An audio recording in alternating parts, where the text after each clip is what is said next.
Hey everyone, welcome back to CryptoCache. Thank you for joining me here. Hope you're having a great day. Let's take another look here at Ethereum, see kind of where we're at. We're going to pull some back-end liquidation data and just kind of see what's going on, because it does look like Ethereum is responding very, very well at the sell-off here, or more important, this buying pressure from Bitcoin, where most altcoins are falling back. Either way, quick congrats to community here for a nice profit on Bitcoin, SEI, and Ethereum. We average about 60% between all three of those trades, average per profit. So it's really, really nice to have some green for a change, because honestly, earlier in the month was just choppy as heck, and it's really difficult to find some good trades. Right now, it seems like we've got a good grasp on what's going on. Bitcoin's soon to top out roughly in the 108 to 109K range, considering a short of that area. I'm not sure if I'm going to consider a short with ETH or not. We still have a little bit of profit left remaining in our long position, because we do like to average out of our trades. So all that being said, let's look at liquidation and recognize 26 to 2700, that next area of consistency, or more important, local liquidation. 2500, like I mentioned previously, is that resistance range. 2525, more specifically, that level held like a champ after all that liquidation was swept. So now we're pulling back. So we saw a quick wick up to get that taken care of.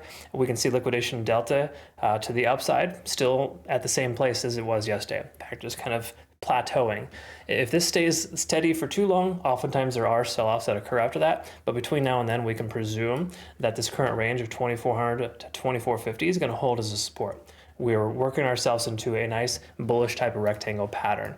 And that's a very good sign. All in all, looking pretty solid here in the overall sense. So let's just go ahead and put this on the charts, and then we'll do it and take a quick look at the macro perspective and give you some ideas of kind of where we're at here with this. So take a look at the daily time frame.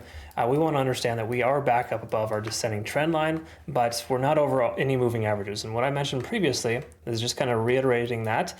We can see resistance range between 2500 and roughly 2600. We could just round up that 0.618 golden pocket, that upper fib level. So we got a resistance range above the price, and the confluence comes from multiple moving averages. We got 3 SMAs above the price action. So it's kind of just going to hold the price action down. As you can see, the price wicked up to right here and rejected off that 50-day SMA. So it's par for the course. So unless Bitcoin really makes a rally or a run towards 110 plus, then we're probably likely to see Ethereum get stuck underneath that range and continue to work our way down. So if Bitcoin were to pull back, that would be a consideration for a short too for Ethereum. But we got to recognize that there's some strength here in this coin. It's starting to get more volume. We're starting to see shifts in momentum here, and these are all generally favorable signs in the daily time frame. Granted, we haven't broken above all those areas of resistance yet, but there's just some things to be mindful of, okay?